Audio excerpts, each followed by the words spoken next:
Welcome back to the channel, everybody, and thanks for being here. If you're new here, please consider subscribing and checking out the website down in the description.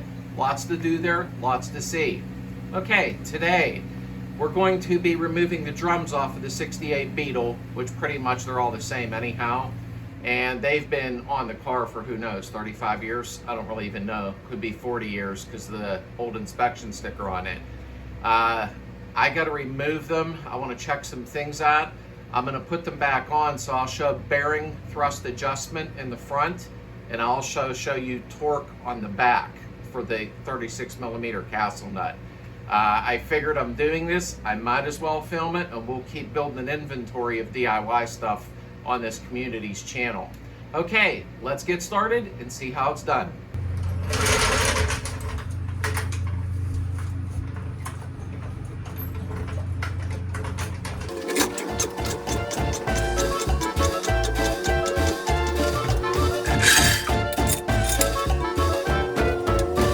Okay, so first things first, it's 19mm for your lugs, what I call them, and give this a spin. Make sure, obviously, mine's not adjusted or tight because it's been on there for 1,000 years, because sometimes you may have to de-adjust the brakes to get the drum off. So let's give it a try. It's been on here a long time, so let's find out.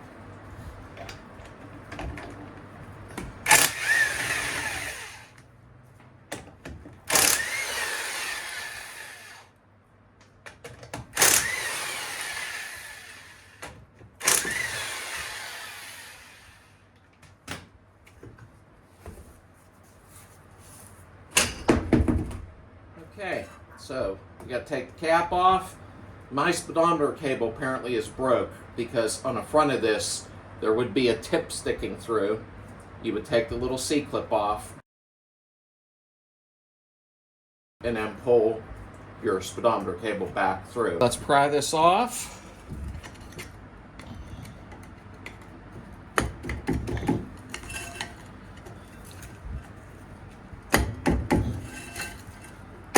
I try not to hit them with the hammers because it seems to dent these all up. If you have to, you can. You're not going to hurt anything. Just be gentle.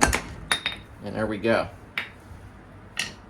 Now, we have a 6mm Allen head.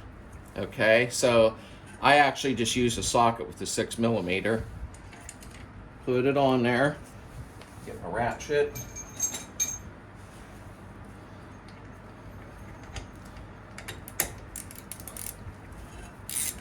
Wow, this one was pretty loose. Just loosen that up a little, because all that does, this here locks this. It squeezes it and keeps this from turning, okay? Now this turns reverse. You've learned throughout your life, lefty-loosey, righty-tighty. On the driver's side of the vehicle, whether it's Super Beetle or Standard Beetle, when you turn to the left counterclockwise, it tightens. Turning it to the right will loosen it. So that's just a little different. Probably most of you know this already. But for the few people that don't, there you have it. Okay. Let me get a rag a minute. There's the speedometer cable there. As you can see, it sticks out, and then the cap goes over it, and it goes through the little hole in it. So let's, oh, this one's coming right off. Here's the bearings.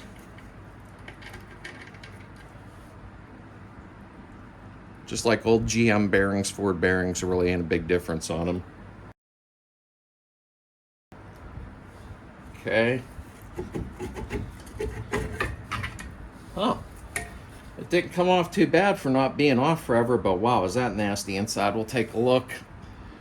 We'll have to pop the seal out, the bearing. The drums are nice and thick. I'll clean them up and we'll see if they need cut. Wow, this looks rough. Here, let me get you close up. You could tell this bad boy had been sitting a long time.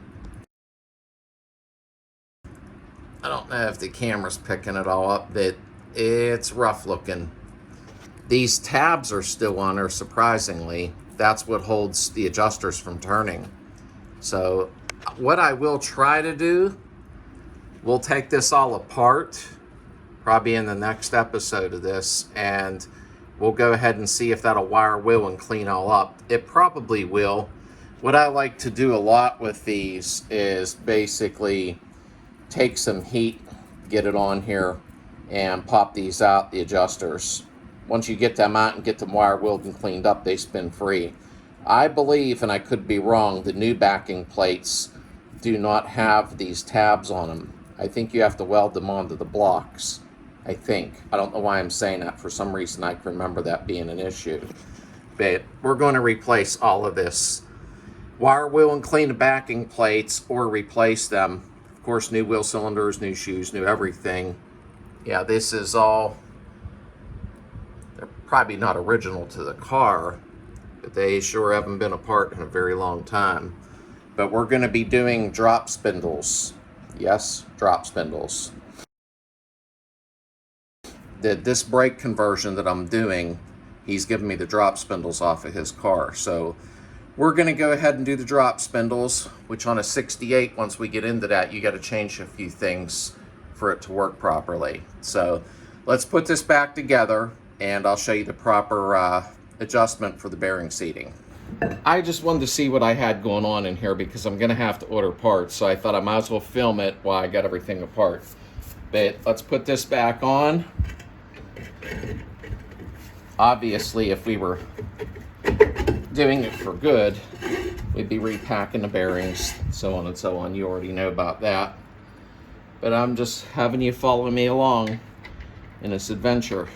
So when you're putting this on, I'll show you something here. Let me wipe it off. This is all self-explanatory, but don't hurt to show. You see how that has a ridge in it. And you'll feel the ridge on your spindle. That way it doesn't spin. Okay.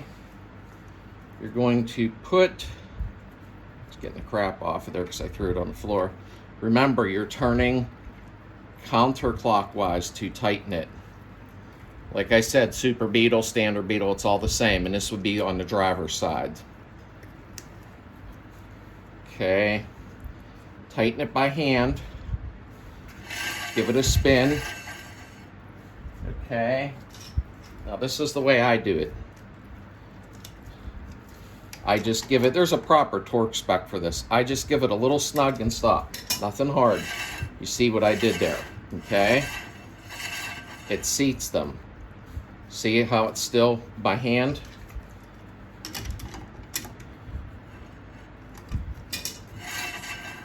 Seats them in. Okay.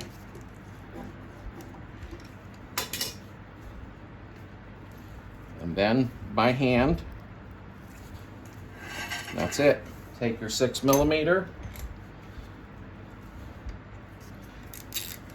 You want to tighten that up so it squeezes. There we go. And that's it. And of course, put this back on. And I did it by hand because I'm in the garage. Use a rubber mallet and put that back on. But you got to hit it around the edge so you don't smash your speedometer cable that's coming through. Now we're onto the back wheel. I saved you the agony of watching me jack the car up, put a jack stand under. Alright, I did put some PB Blast around the nut to clean these threads up a little bit. Let's first take the cotter pin out.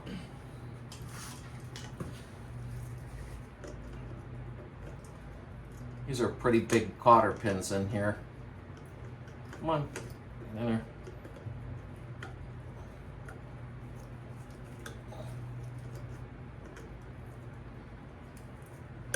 Come on, really? Always on film.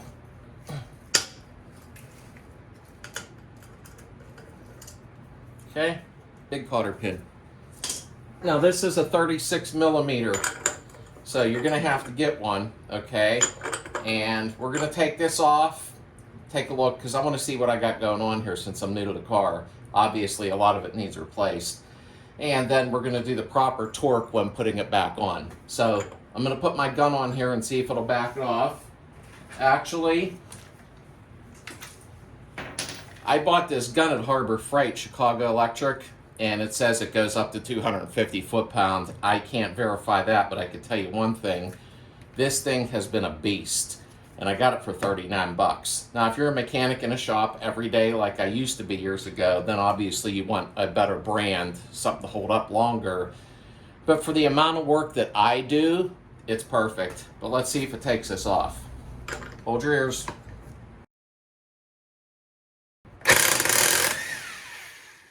And it did. This thing has been amazing. I am so happy with it. I always leave the wheel on when I'm taking the rear drum off, just so I can get some leverage with pulling it. So, and I don't think it's gonna matter. This has probably been on there a while. Let me get a hammer.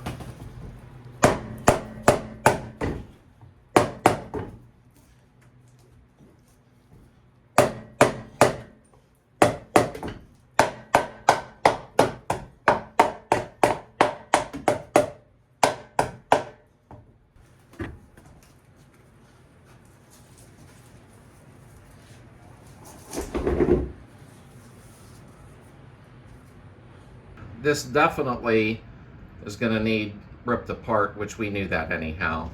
But I'm probably going to either try to bead blast this backing plate, or buy a new one, of course, because I'm trying to save the original German if possible. I believe it's better metal. And replace every single thing you see. We're going to make it like new. One thing I did notice when I got the wheel off is, and I'll back you up so you can see where it's at, right there. Looked like somebody smeared tar over it. Like really? Why not fix it the proper way? We're gonna have to cut that out and weld a new piece in there, which is fine. I'll probably do it from the inside, but yeah, lots of work to do. I look back here, instead of somebody heating up the bolts for the bumper, they just decided to break them off. So I'm probably gonna have to redo that bumper bracket. We'll drill the spot welds on it, take it off, put a new one on. Or, I don't know, this is looking pretty rough at the back end. I may have to get a new rear section and weld a new piece on there with a new bumper bracket, which is fine. So let's put the drum back on and torque the nut back on. I'll show you the torque multiplier I use. Let's put the drum back on. Like I said, I'm just taking everything apart. I want to see what everything looked like, so I figured show the video.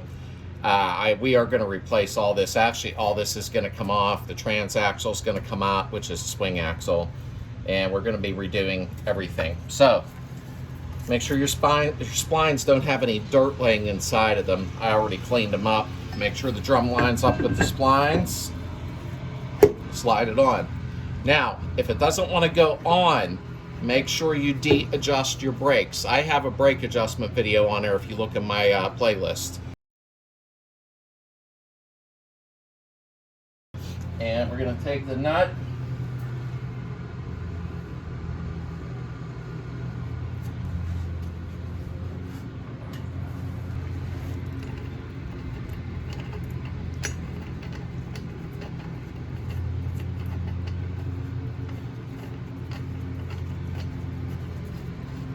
Didn't want to start. Probably one of the threads are buggered up a little on the edge, but I don't have a tap that big, or a die. Okay, it's fine.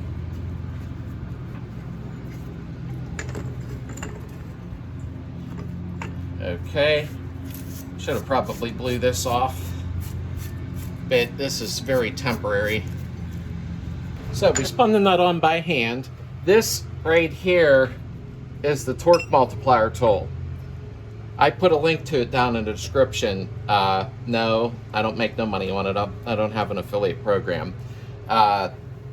There's also a smaller spline with it. anyhow, I believe that's for 6-volt.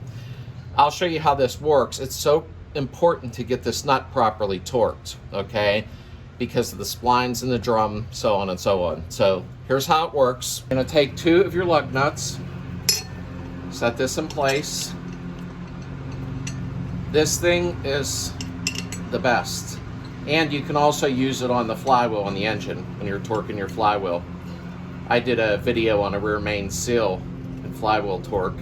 It's actually in the description, and you can see how nice it makes it for putting your flywheel on, okay? So, I'm going to take this, wait, I gotta put this on first. There's a washer and a cotter pin to hold it in place. Okay, there we go. And it says right on here, 25 foot-pounds equals 225 foot-pounds. 30 foot-pounds equals 270 foot-pounds. So you put an 11 millimeter socket on there, and I left my torque wrench laying over there. I'm going to go ahead and torque it to 25 foot-pounds, which would be 225. This car is not going on the road, so I'm going to come back apart. Look up your own specs. I see everywhere from 217 to 250. I'm probably going to run around 240 foot-pound until the hole lines up for the cotter pin, okay? But all you're doing is adjusting your torque wrench. If you want 225 foot-pounds, you're adjusting the torque wrench to 25 foot-pounds. So, what you got to do,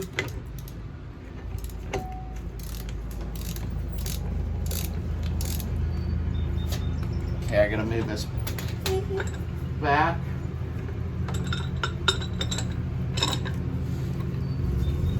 Okay, and you're going to do it until you have the click of the torque wrench. I got it set to 25. Okay. I got to move it again. Okay. So, listen for the click at 25 foot-pounds.